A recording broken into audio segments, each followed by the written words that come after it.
Bonjour, bonjour, est-ce que vous m'entendez? Est-ce que vous me voyez bien?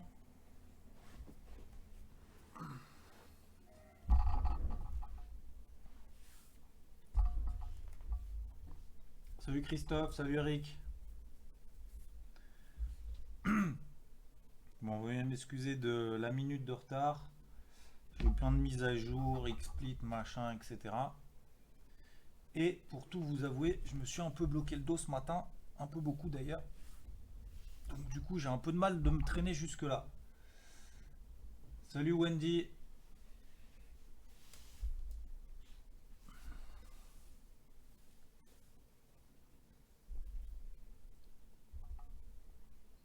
Bon, allez, on va rentrer tout de suite dans le vif du sujet. Il est déjà 9h02, les marchés ont déjà ouvert. On va faire comme d'hab un petit tour d'horizon de la macro entre guillemets. La semaine dernière, vous le savez très certainement, production, enfin en gros tous les chiffres plus ou moins de la semaine passée, si vous m'avez vu sur la chaîne YouTube Interactive Trading, je fais des débriefings hebdomadaires le samedi de manière un peu rigolote entre guillemets pour que ce soit un peu sympathique. Salut Damien. L'objectif étant de revoir ce qui s'est passé cette semaine. Et je parlais notamment de la production industrielle en Chine qui est ressortie à plus 5%. Alors certes c'est positif, mais on est en chute libre depuis maintenant 9 ans. Donc le marché s'attendait à plus 5,4%, donc c'était quand même nettement inférieur aux attentes. Voilà, cette semaine, vous le voyez ici sur le graphique normalement, j'espère, vous me dites si c'est bon pour vous l'image. J'ai eu quelques problèmes encore une fois ce matin de mise à jour, machin, etc. Vous me dites si vous voyez bien l'image. Vous avez tous les chiffres ici de la semaine. En rouge, les plus importants. En gros, les plus, soi-disant, les plus impactants pour le marché, si bien évidemment surprise il y a. Et en orange, les un peu moins importants. D'accord? Donc, vous voyez ici voyez ici tous les chiffres macro qu'il y a tout au long de cette semaine.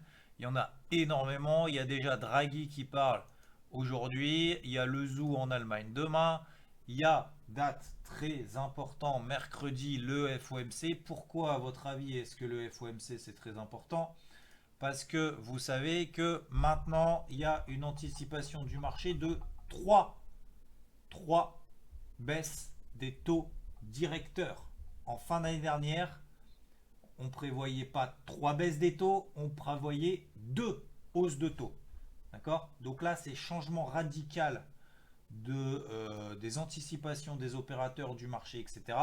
Parce que la macro est dégueulasse, parce que les chiffres ne sont pas bons aux États-Unis, en Europe, en Chine, guerre commerciale, etc. etc. Conflit Iran-États-Unis qui s'est soldé par deux destructions de pétroliers, heureusement, pas de blessés, pas de marée noire. La semaine dernière, c'est pour ça qu'on avait eu un petit sursaut du pétrole, euh, etc. D'accord?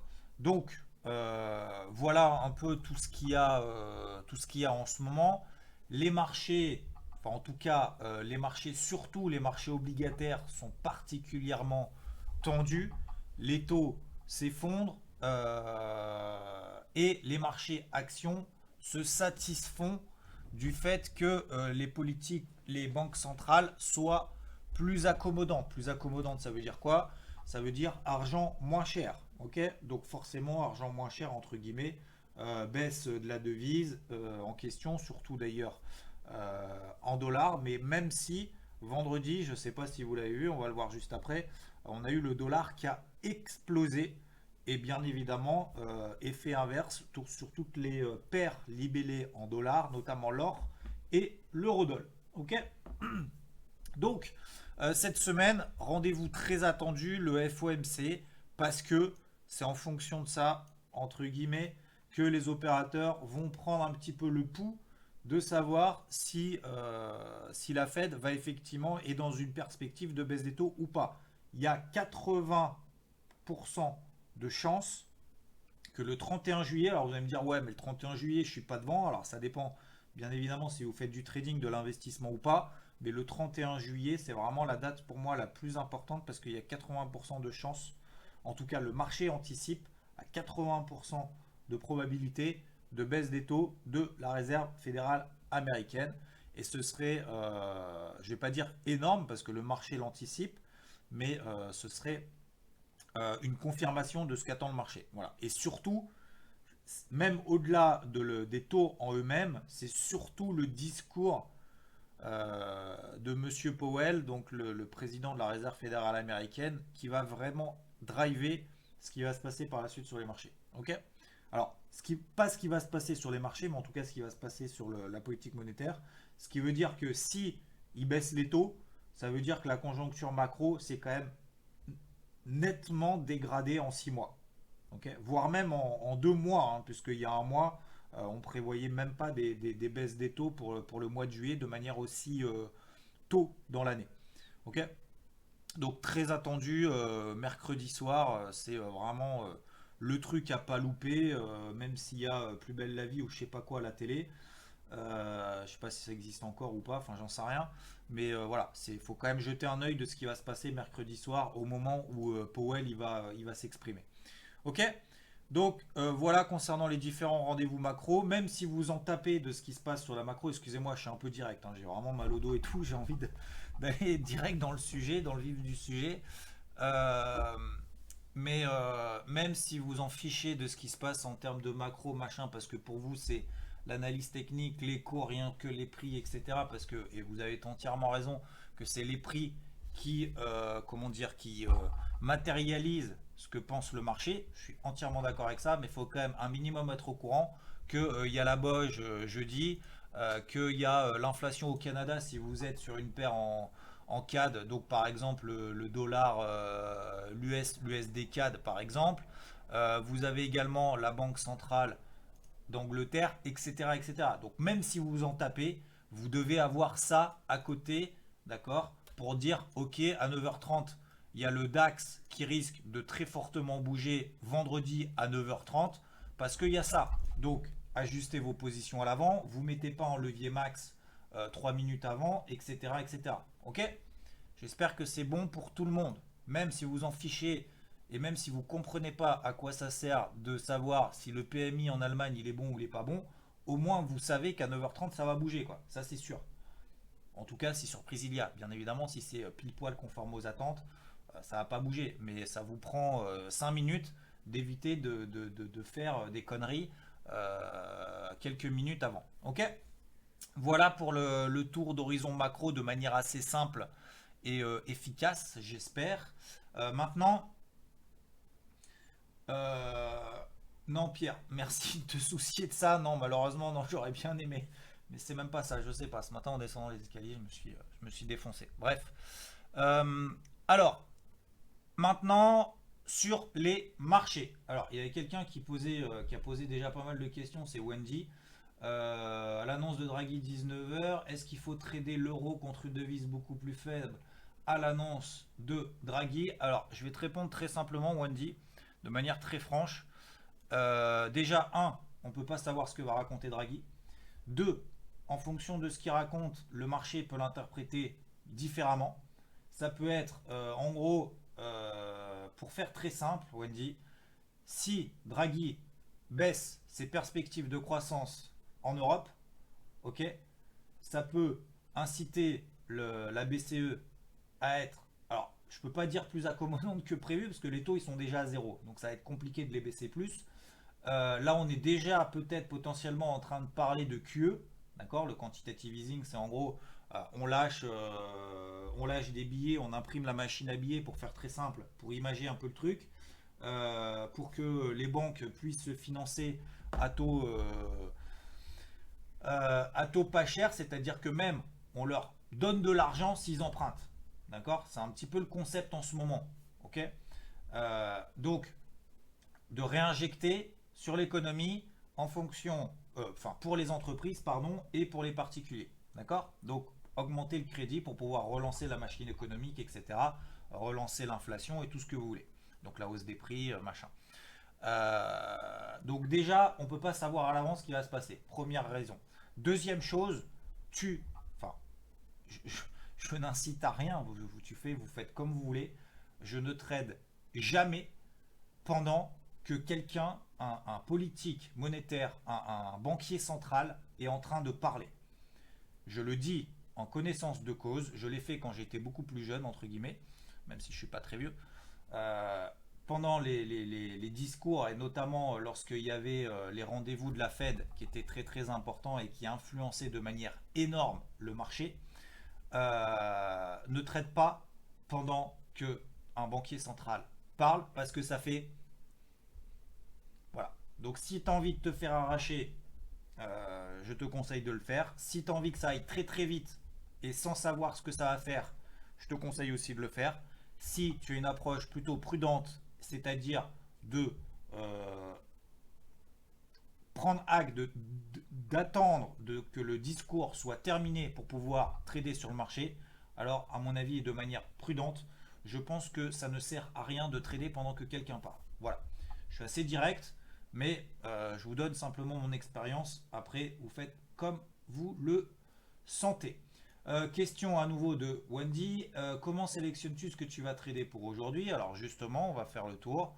On va déjà faire plutôt du swing. Ok, c'est lundi. Je vous fais un peu mon point de vue sur toute la semaine. Donc c'est, je vais pas dire très simple, mais c'est un travail quotidien.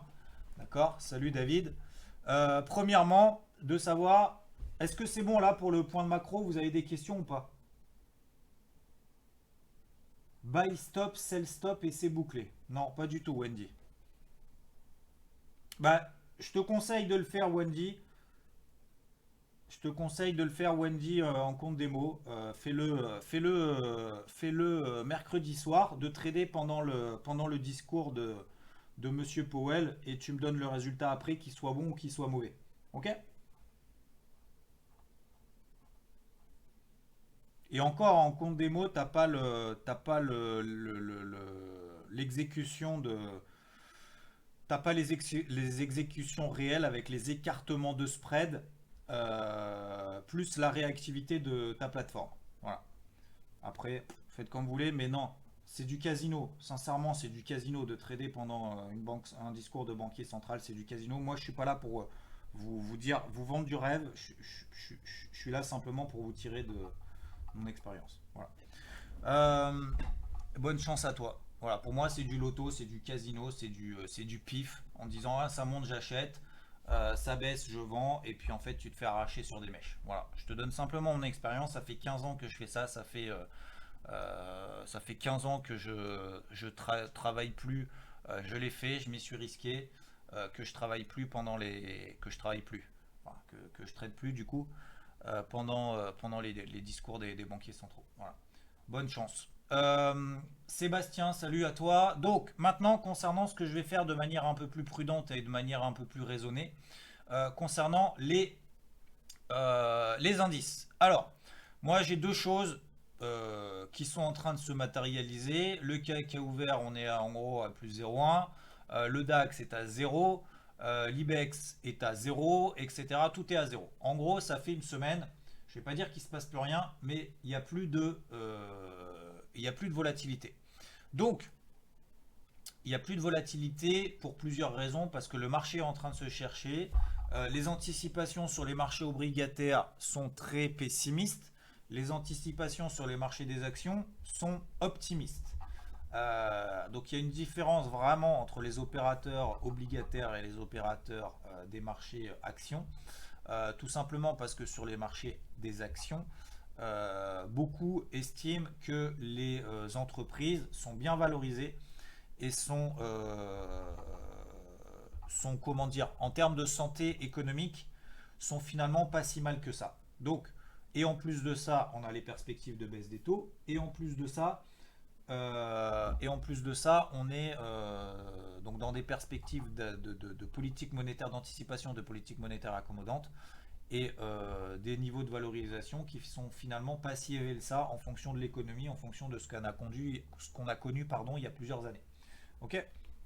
Donc, pour le moment, le marché action, les indices, je vous rappelle que les indices accessoirement sont composés d'actions. Et ben pour le moment, c'est pas forcément catastrophique entre guillemets. Vous voyez que le CAC notamment avait fait ce qu'on appelle une épaule tête-épaule.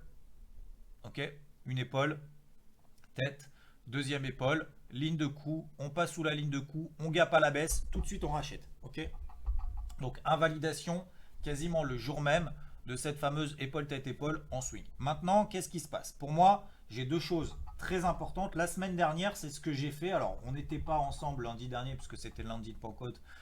Tout le monde était plus ou moins en week-end, mais prolongé de 3 jours. Mais ce que j'ai fait avec les abonnés VIP d'IVT, ok, je fais toujours un carnet de bord le lundi matin en donnant ma stratégie de la semaine. Après, bien évidemment, il faut s'adapter en fonction du marché. Je ne peux pas savoir, j'ai pas de boule de cristal mieux que les autres. Je travaille simplement mes graphiques en long, large et en travers depuis des années. Donc je ne vais pas dire que je lis le mieux le marché que certains autres. On voit pas mon graphe, pardon. Tu fais bien de me le dire. Là, tu le vois ou pas?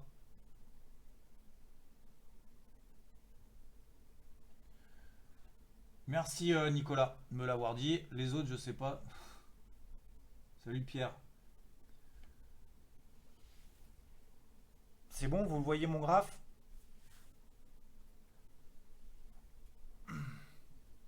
Ok, excusez-moi, j'ai le dos bloqué. Euh, donc, deux choses très importantes. Pour moi, première chose, cette zone de résistance ici que j'ai travaillé à la vente tout au long de la semaine passée. Ça n'a pas donné grand-chose, ok. J'ai vendu à 5300, allez, on va dire à la louche, entre 5380 et 5385, ok. Ça n'a rien donné grand-chose, ça a donné 20-30 points au maximum. Il n'y avait pas grand-chose à faire de plus en swing. Pourquoi? Tout simplement, pourquoi j'ai cherché des ventes? Tout simplement parce qu'on arrive proche du zone de résistance ici qui correspond à la MM50, moyenne mobile à 50 jours. Plus, merci à tous pour votre participation, parfait. Je vois que vous êtes attentifs. Encore 10 minutes. Proche de la résistance 5350. Zone de résistance horizontale, premièrement. Deuxièmement, moyenne mobile à 50 jours. Troisièmement, bande de Bollinger supérieure. Quatrièmement, est-ce qu'on a des catalyseurs positifs, des catalyseurs haussiers, des anticipations du marché qui me permettent de justifier du fait qu'on est après une progression comme ça, je ne vais pas dire sans explication, peu importe, on ne va pas faire la météo de la veille, mais après cette progression-là, euh, est-ce qu'on a les raisons, les moyens suffisants pour justifier à ce qu'on explose tout directement ici? Non, pas forcément. Donc ça, c'est le premier élément. Donc premièrement, semaine dernière, j'ai cherché plutôt des ventes autour de cette zone de résistance 5004 vers là. Ok, en attendant bien évidemment un signal baissier ensuite sur les unités de temps selon ma méthode d'intervention, etc., etc. Ça, c'est la première chose. Deuxième chose, est-ce qu'on a donné un signal baissier fort en daily, d'accord, qui me permettent pour le moment de viser beaucoup plus bas, c'est-à-dire la bande de Bollinger inférieure et éventuellement, bien évidemment, la correspondance avec la ligne de coup de l'épaule tête-épaule, pardon, qu'on a eu autour des 5200 points. Oui ou non? Non. Donc, qu'est-ce que ça veut dire? Ça veut dire deux choses. Un, on est sous une zone de résistance 5400, allez, on va dire 5004, 5440. Ok? On est d'accord? Deuxièmement, pas de signal baissier sous 5000 tant qu'on est au-dessus de 5350 points. Donc, qu'est-ce que ça veut dire? À votre avis? Sous une résistance très importante, pas de signal baissier et on a tenu cette zone des 5350 points. Qu'est-ce que ça veut dire concrètement? Ça veut dire que nous sommes dans une phase de range. Cette phase de range, ici, je pense qu'on est d'accord. Phase de range qui succède à une accélération haussière. Plus de chances d'en sortir dans le sens de la tendance précédente que d'amorcer un retournement. Donc malgré le fait qu'on ait une zone de résistance ici, est-ce que je vais chercher à vendre tous les rebonds ici en intraday pour le moment? Non. Donc pour moi, j'ai deux stratégies. Première stratégie, privilégier plutôt les achats en intraday parce que on est toujours dans une dynamique haussière, parce qu'on est dans une phase de range, parce que les 5350 points qui matérialisent désormais un support intermédiaire qui joue son rôle, privilégier plutôt les achats en intraday jusqu'à cette zone de résistance 5400-5440. Lorsque je vais arriver autour de cette zone, est-ce que je vais continuer à acheter ou pas? Oui ou non? Non, parce qu'on est sous une zone de résistance majeure. Donc ici, je vais privilégier les ventes, ok. Et dès qu'on arrive proche des 5350, 5360, ok, je vais privilégier les achats. C'est le principe même, tout simplement, d'un range. Ok, quand est-ce que j'invalide ce scénario d'achat proche de 5350, de vente proche de 5435 très exactement? si on a un flux qui se matérialise et qu'on explose cette résistance, qu'on explose ce support ici et qui nous permettrait soit d'aller chercher des objectifs beaucoup plus ambitieux ou pas. Donc, pour moi, c'est très simple. Enfin, c'est très simple. Ça va pas être si simple que ça, je pense, hein. Cette semaine, ça va être très compliqué parce qu'on a, encore une fois, le FOMC, des stades dans tous les sens. Le marché en ce moment est très erratique. Très erratique, ça veut dire qu'il réagit de manière excessive, de manière très violente, très rapide et très forte à chaque fois qu'il y a une news qui tombe. Donc ça, faut le savoir. Ok. Donc c'est la raison pour laquelle moi je suis absolument pas d'accord avec ce qu'a dit Wendy, mais vous pouvez être d'accord, on peut ne pas être d'accord, vous pouvez être d'accord avec moi, etc., etc. Bref, peu importe, on est là pour partager. Je ne suis absolument pas d'accord avec Wendy qui disait qu'il faut qu'on traite pendant un discours d'un banquier central. Pour moi, c'est, je vais pas dire suicidaire, mais en tout cas c'est hyper dangereux et c'est du casino. Donc moi, je suis incapable de savoir ce que vont annoncer les banquiers centraux. Je suis incapable de savoir quelle va être la réaction du marché en fonction de ces discours-là. Et je suis incapable de savoir si les stats vont être bonnes ou si elles vont être pas bonnes. Donc, moi, ce que me donne le marché actuellement, c'est un, on a une accélération haussière. On a échoué sous la zone de résistance que j'ai cherché avant. Ça n'a rien donné pour le moment. On n'a pas eu d'accélération de la dynamique baissière tant qu'on est au-dessus des 5350. Pour moi, et enfin c'est objectif, hein, on est dans un range, ok, proche de la borne basse, ça tient, la tendance précédente est haussière. Donc oui, on peut chercher à acheter en intraday sur des unités de temps très courtes, très courtes. Petit objectif, stop loss ABE rapidement. Ça, c'est deux choses à savoir parce que le marché est très erratique. Si dans une heure, on a une news, on peut tout péter, passer sous 5350, être dans un, je ne vais pas dire dans un flux baissier, etc. Mais prévoyez ce scénario-là. Donc ça veut dire qu'il faut absolument, pour moi, en tout cas c'est comme ça que je vais travailler toute cette semaine, je vais mettre les stops ABE très rapidement, je vais faire de l'intraday, je vais privilégier les achats à proximité de support, etc. Ok, je vais privilégier les ventes sur signaux, bien évidemment, hein, pas pendant l'accélération haussière. Hein. Le but, c'est pas de chercher le point haut, pas de chercher le point bas.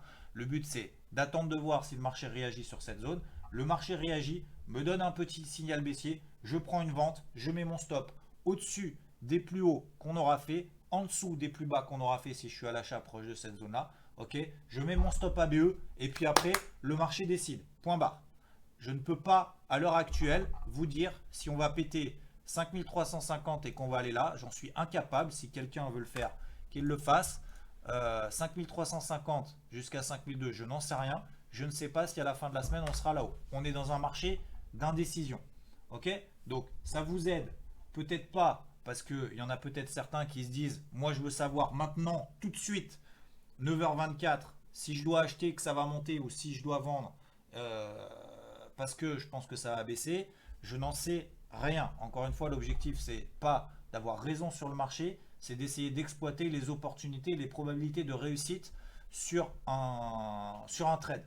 Okay, donc je sais que lorsque j'arrive là, la résistance tient, on donne un signal. Ma probabilité de réussite de ce trade, si j'ai un signal et qu'on arrive proche de cette zone, sera plus importante que de jeter une pièce 5375. Est-ce que dans une heure, on sera à 400 ou est-ce qu'on sera à 350? Ok. Question de Laurent. Vu toutes les mauvaises annonces qui vont être annoncées, je sais pas si les, je sais pas s'il y a de mauvaises annonces qui vont être annoncées. Peut-on anticiper des shorts en intraday? Donc je viens de donner la réponse. Oui, pour moi, je short en intraday si on arrive proche de cette résistance-là.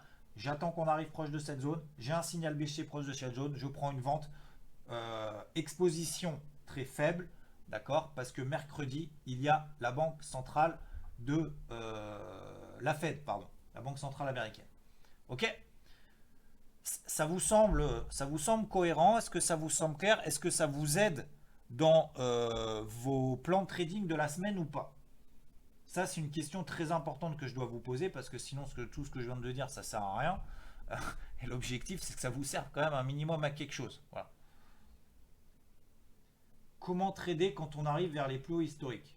Sur quoi? Sur les marchés américains?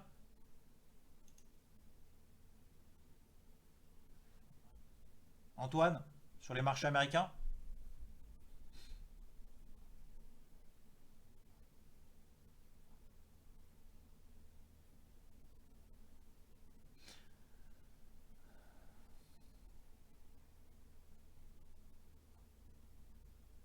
Alors, moi sur les marchés américains, SP500, Dow Jones, etc., tout ce que vous voulez, même le Nasdaq d'ailleurs, c'est pareil. C'est les trois indices, ils sont exactement de la même manière. En gros, ils surperforment les marchés européens. Ok, on a une ascension ici. Ok, vous voyez qu'ici j'ai une grosse zone de résistance que j'ai encore ici. Vous voyez là? C'est de la même manière que sur le CAC. Pour moi, c'est une zone de résistance très très forte. C'est une zone de résistance très très forte qui suscite ta réaction. On a eu une réaction une fois, deux fois, trois fois, quatre fois, bref, etc., etc., tout au long de la semaine dernière. Pour autant, ça n'a pas donné derrière de flux baissier qui s'est matérialisé. Donc, je ne dis pas que je suis en train de changer mon fusil d'épaule, mais sur les ventes, je me calme de manière très très forte. C'est-à-dire que la semaine dernière, j'ai tenté des ventes un petit peu partout.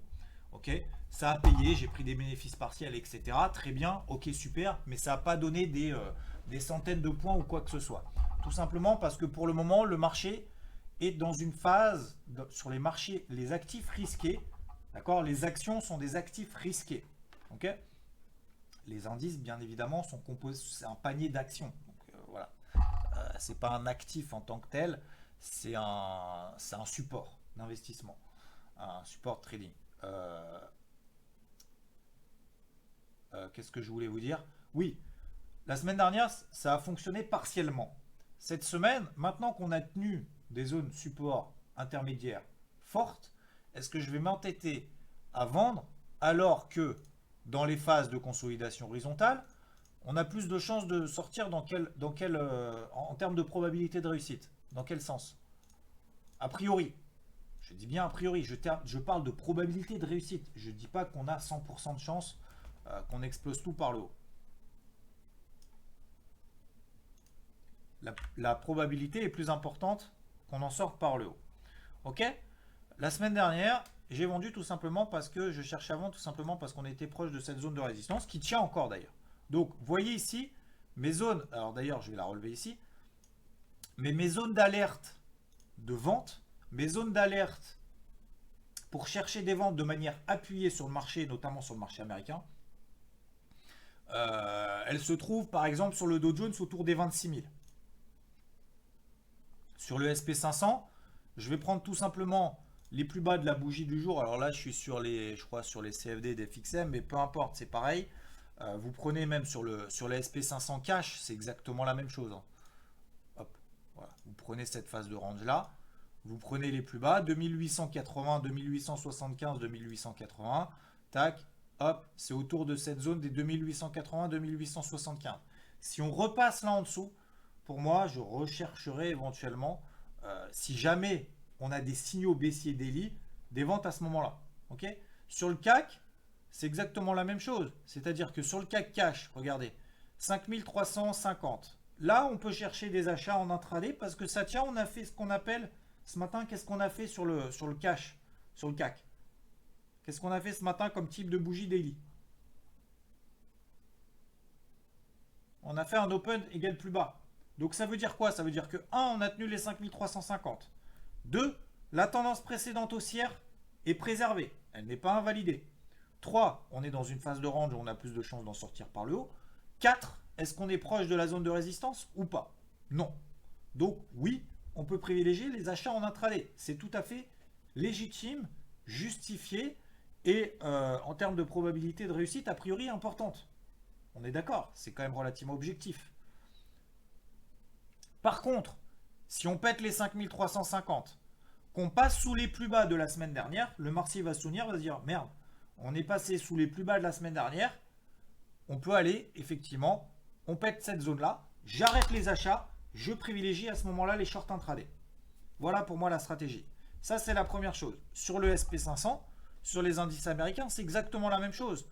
On est dans une phase de range, on est proche de la borne haute de cette zone de résistance qui matérialise le haut du petit range qu'on a fait, qu'on a matérialisé, qu'on a construit tout au long de la semaine passée. Ok? Donc là, oui, pour le moment, moi je suis moins à l'aise sur les achats sur les indices américains. Je ne vais pas dire parce qu'ils sont plus hauts. Vaut mieux privilégier les actifs qui surperforment par rapport à d'autres parce que surperformer, ça veut dire qu'ils montent plus vite et ils baissent moins vite. Ok? Ok, donc il vaut mieux être à l'achat sur ces indices-là. Mais psychologiquement, pour moi, et pour répondre à ta question, Laurent, comment est-ce qu'on fait pour acheter alors, acheter, ça veut dire quoi? Ça veut dire acheter, ça dépend de l'unité de temps, ça dépend de l'actif dont tu parles, ça dépend pas mal de paramètres. Ça dépend si tu es déjà à l'achat sur d'autres actions, etc. Comment est constitué ton portefeuille. Moi, être à l'achat, là maintenant, dans une optique de swing trading, c'est-à-dire anticiper maintenant à 2894 points sur le SP500 qu'on va aller à 2950, j'en suis incapable. Voilà. Donc non, je n'achète pas en swing 2895 points le SP500. Soit je suis à l'écart, soit j'attends éventuellement des signaux baissiers s'ils se matérialisent. Si jamais on a une bonne interprétation du marché du fait de discours de M. Powell, notamment mercredi, voire plutôt fin juillet, et ben peut-être que je changerai très certainement mon fusil d'épaule. Mais je rappelle que les perspectives macroéconomiques sont dégueulasses, même si certes les actions, les entreprises proposent du bénéfice, proposent du dividende, ont des perspectives a priori plutôt potables, etc., etc., et anticipent le fait que la Fed va baisser ses taux directeurs. Je pense que si la Fed n'annonce pas, ne précise pas, ne rassure pas entre guillemets le marché action du fait qu'il va très probablement baisser ses taux directeurs si jamais l'économie ne repart pas, nanana, si jamais les prochains chiffres sont dégueulasses, comme c'est le cas depuis le premier, on va dire, semestre, etc., etc., le marché va très mal l'interpréter. Okay, donc je pense que le marché maintenant a switché, est parti du principe que si jamais il y a des mauvaises nouvelles, ça va être bon pour le marché parce que il y a encore plus de probabilités de réussite entre guillemets que sur leurs anticipations du fait que la Fed va baisser ses taux directeurs et donc ça c'est plutôt bon pour le marché action a priori, en tout cas ça va le soutenir. Ça l'a soutenu depuis 2009, ça risque de le soutenir encore. Même si c'est après on n'est pas là pour discuter est-ce que c'est bon ou pas bon à moyen long terme. Moi je pense que c'est pas bon du tout, mais parce que le marché est sous perfusion, c'est comme un drogué en fait. Hein. Le marché actions sont drogués, c'est-à-dire que s'ils n'ont pas leur dose de quantitative easing, de baisse de taux directeur, etc., etc., bah, sauf si les chiffres sont très bons d'un point de vue des entreprises, d'un point de vue macroéconomique, bah, a priori c'est pas bon pour le marché. Voilà. Est-ce que c'est bon pour vous ou pas? Voilà pour moi pour la semaine. Le pétrole, je le surveille éventuellement. S'il repasse au-dessus des 53 dollars, il ne se passe pas grand-chose. L'eurodoll s'est effondré.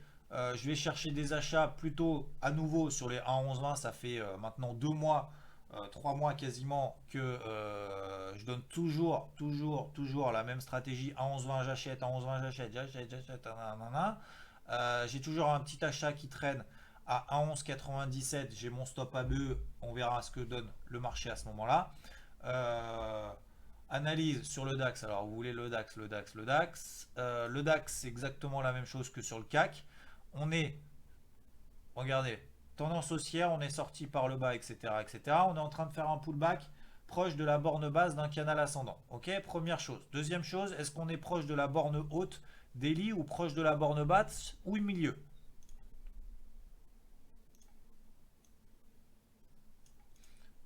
Ok. Donc, pour moi, zone de résistance 12 200. 12 200, recherche de vente sur signal baissier. C'est la même stratégie que sur le CAC. C'est exactement la même. Je vais pas être acheteur de. Même si on pourrait tout à fait l'être, parce qu'il n'y a aucune corrélation entre les indices, entre guillemets. Euh, Sur le CAC, si j'arrive proche de ma zone de résistance 5430, 5450, je vais chercher des ventes en intraday sur signal baissier. Okay, sur le DAX, c'est exactement la même chose. Okay, pour le moment. Donc, le DAX, on a cette zone-là. Et deuxième zone, si on passe en dessous, ne plus rechercher des achats pour le moment, c'est autour de cette zone des 12 050. Okay, pour moi, c'est les plus bas de la semaine dernière. En fait, tu prends tout simplement tes plus hauts de la semaine dernière, tes plus bas de la semaine dernière. Pour moi, c'est plutôt privilégier les ventes sur signal baissier si on bloque en dessous de la zone de résistance, en dessous des plus hauts de la semaine dernière, chercher des ventes. Enfin, en tout cas, c'est ma stratégie. Après, vous faites comme vous voulez. Hein. Vous faites, bien évidemment, chacun est responsable de ce qu'il fait. J'essaye simplement de vous exposer, vous expliquer pourquoi est-ce que je vais faire ci, je vais faire ça. Vente proche de la borne haute, c'est-à-dire 12 200. vente sur signal achat intraday tant qu'on reste au-dessus des 12 060. Pour le moment, c'est une stratégie tout à fait justifiée. Si on passe sous 12 030, sous 12 030, je ne cherche absolument plus aucun achat parce que j'estime que si on passe sous 12 030, c'est soit une mauvaise interprétation du discours de la Fed de mercredi, soit des tensions géopolitiques de tout ce qu'on voulait, guerre commerciale, ou alors États-Unis, Iran, machin, etc. Et donc que c'est lié à une mauvaise news. Donc je n'achèterai pas les accélérations baissières, je chercherai plutôt des ventes en intraday. Ok? Est-ce que c'est clair pour vous? Est-ce que ça vous semble cohérent, etc.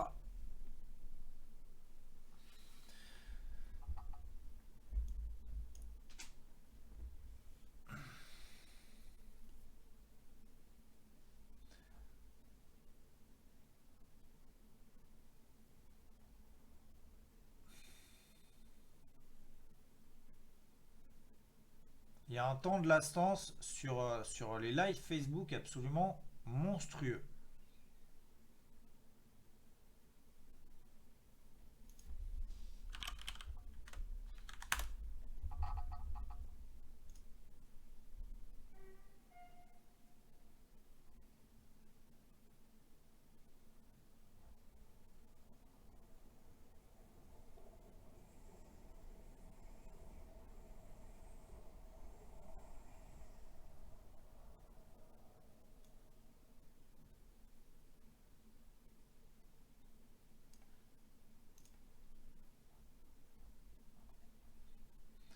Ok. Eh ben merci à toutes et à tous. Je vous souhaite une bonne journée, bonne semaine.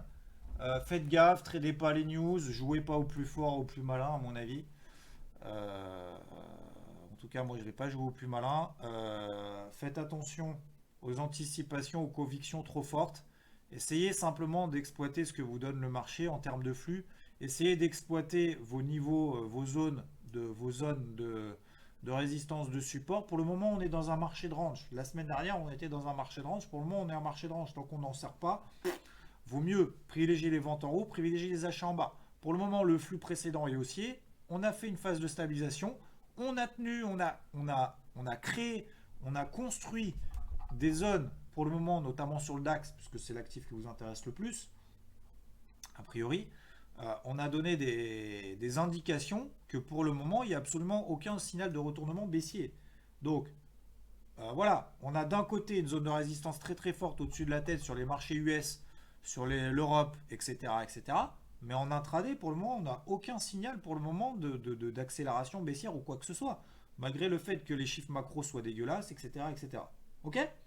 Voilà, il faut essayer d'être le plus objectif possible, d'être construit et d'avoir un plan tout en essayant d'être réactif. D'accord? Si mercredi soir, ça gerbe, et on est en train de mettre en place des flux, etc., etc., vaut peut-être mieux être dans le sens du flux que d'essayer d'attraper le point haut ou le point bas. Si jamais mercredi ça explose à la hausse, qu'on est en train d'arriver ici sur cette zone de résistance, commencez pas à essayer de chercher le point haut, d'accord, sans signal baissier, sans le fait que le marché, les investisseurs, etc., aient matérialisé le fait que, ok, on s'est attaqué à un mur, ça tient, on donne un signal baissier proche de ce mur, ok, on est en train de repartir dans l'autre sens, et ben je prends le mouvement en cours. Là, vous voyez que le CAC, depuis tout à l'heure qu'on en parlait, regardez le DAX qui est en train de faire en 5 minutes, voilà, il est en train de partir dans le sens de la tendance précédente pour le moment. Donc, vaut mieux accompagner ce mouvement-là, le flux qu'on a eu et le fait qu'on ait bien tenu ces supports-là, être dans le sens du move, d'accord, que d'essayer de faire l'inverse. Pour le moment, on n'est pas proche de zones de résistance, notamment daily, etc., etc. Mais sachez à l'avance qu'il faut être réactif sur les stops, etc. Je pense que cette semaine, ça risque d'entraîner beaucoup de stops ABE. Mais vaut mieux prendre des stops ABE et maîtriser son trading que de faire pile ou face en espérant que M. Powell, que les marchés aillent dans le sens que vous voulez en fonction du discours de M. Powell. Donc autant dire que voilà, il y a quand même, beaucoup de pifomètres dans ce type de stratégie. Voilà. J'espère que ça vous a aidé et ne vous inquiétez pas, restez humble, c'est pas grave. Si le marché décale, vous n'êtes pas dedans, c'est pas grave. Essayez déjà de comprendre, essayez d'avoir, euh, d'engager des trades si vous estimez que la probabilité de réussite de votre trade est importante. Si c'est juste pour assouvir votre ego, votre envie de trader, juste pour avoir raison en disant ah, tiens, tu vois, j'ai fait ça, je vous l'avais bien dit, nanana, et poster son truc après coup en disant voilà, j'ai eu de la chance, entre guillemets, je le montre, ça ne sert à rien. Ok. Donc moi je vous le dis en amont, je vous ai toujours donné mes stratégies en amont et avant. D'accord. Donc en plus il y a les replays, les machins, les trucs. Je suis pas là pour dire ok super, mais faites-le également pour vous. Essayez de vous concentrer sur votre plan de trading. Vous prenez des informations à droite, à gauche, de moi, d'autres, etc. Vous avez tout à fait raison, mais appropriez-vous bien votre méthode, votre façon d'intervenir, de ce que vous pensez du marché. Ok.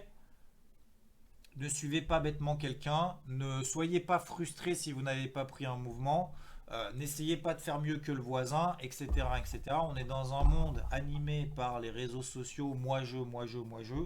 Euh, voilà, ok. Voilà, j'espère que c'est bon pour vous. Soyez prudents tout au long de cette semaine, ça va être une semaine assez particulière, je pense. Préparez-vous-y. Préparez-vous-y si c'est français. Et je vous souhaite une bonne journée, une bonne semaine. Merci de votre attention, merci de votre fidélité, si vous êtes fidèles. Merci à toutes et à tous. Et je vous dis à toutes sur IVT. Hein, je vous rappelle, vous pouvez me suivre bien évidemment sur YouTube, la chaîne Interactive Trading, sur IVT. Et j'ai lancé la formation débutant pour avoir justement toute cette notion de psychologie qu'on a fait tout à l'heure, qu'on a fait tout au long de cette séance, formation débutant entre guillemets, ce que j'appelle débutant, pour avoir cette notion psychologique d'arrêter d'essayer d'avoir de l'ego, d'essayer d'avoir raison sur le marché tout le temps, de savoir comment est-ce qu'on fait pour préparer un plan de trading, d'avoir ces bases, que ce soit d'un point de vue technique, de notion de tendance qu'on a vu ce matin, de tracer pourquoi est-ce qu'on trace des zones de résistance, de support sur des unités de temps plus longues que sur des plus courtes, est-ce qu'il faut faire du scalping, de l'intraday, du machin, etc. Voilà, vous avez la formation débutant qui est sortie depuis mercredi dernier sur IVT. Et je vous dis à plus tard. Ciao, ciao.